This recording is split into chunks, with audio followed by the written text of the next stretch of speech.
my name is Caitlin Fleming. I am from Belton, South Carolina, and I go to Belton Honey Path High School. I am 17 years old, and I am a part of our tour team. Imagine being impaled by a buck. Why, you thought it would be a fun night out in the woods. Sounds unbelievable, right? Well, that is what happened to me. I am going to tell you about my accident, my journey through illness, and the lessons I learned about health and women. The story starts with me going with my boyfriend at the time. It was a Saturday night in November of last year. His dad's friend just killed a buck in the middle of the woods. We got onto the back of the side-by-side and started riding down to the buck. We were standing up on the back of the side-by-side, and it just rained as well. We picked up the buck and started going back towards the house. We were almost at the house when I slipped and fell onto the buck's antlers, and I started screaming and telling them to stop. I went to the bathroom and thought I noticed my leggings were ripped, and I went to the bathroom and noticed I had scratches on my butt. My mom left that Sunday afternoon to go out of town for work, and I started feeling bad and throwing up.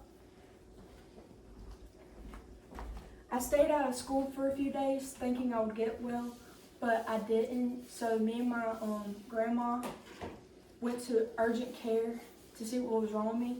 They told me at first I didn't have the flu, and then they diagnosed me with the flu anyways. My grandma tried telling them I had something wrong with my butt, but I wouldn't let them look at it. I took the flu medication and I started feeling better. Then I took a turn for the worse. I started sweating and being cold all the time. My mom the next Saturday was doing stuff in town for Christmas. Before she went to do stuff in town, she looked at where I told her I was hurting. There was a small puncture wound this big at my butt, and there was drainage coming out of it. She told me to stay in bed till she got home. She came home and noticed I was turning pale, so she took me to the emergency room. When we got to the emergency room, they took my blood, looked at the puncture wound, and then took x-rays. Turns out I was turning septic. Septic is a deadly disease, a deadly infection that when it reaches your heart, it kills you. I remember during this time feeling nothing but fear and knowing that something was seriously wrong. They rushed me to the operating room and started working on me.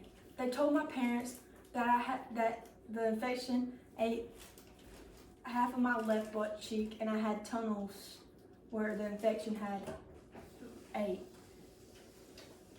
When I got out of the operating room, my parents told me that it was the funniest thing they ever saw since I was out of my mind. The next day, a wound care nurse came in to see me in my hospital room.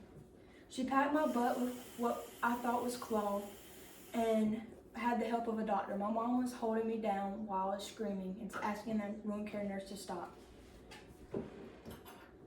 I was in the hospital for a week. When I got out of the hospital, my mom cooked me a Thanksgiving dinner to keep me content. I was upset about not going back to school. I was missing our football games because we was on the way to being state champions. We won our region championship, but didn't win our state championship.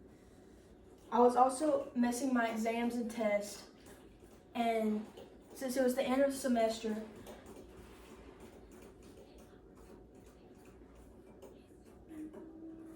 our high school and dual enrollment classes let me do a homeschool during this time. I didn't go back to school until January of this year. To add on to the story, I already wanted to go into nursing when I got out of high school, but I decided that I wanted to go into wound care nursing since of what I went through. Over the summer, I got into Med Ed Academy. Med Ed is a part of my health science curriculum at my career center. I don't take health science, but I take biomedical engineering. So since they let me into CNA and PCT, they told me I could try out and be in the Med Academy. There was only 10 people that were allowed into it, and out of the two, there was 2 biomedical engineering students, and I was one of them. Over the course of 2 weeks, we went through different nursing places that were in the hospital that nurses were at. One of the nursing places was wound care. When I met my nurse that took care of me when I was in the hospital, during the time I was in the hospital. She told me how worried she was about me when I got out of the hospital and how worried she was about my mom because how sad she was. To summarize all of this, I shared my harrowing experience of being in the hospital, the mixed diagnosis I faced, figuring out what career of nursing I wanted to go to, and the critical importance of healthcare. Also remember, when it comes to your health, don't wait until it's the last minute to say anything. Thank you. Good job, girl.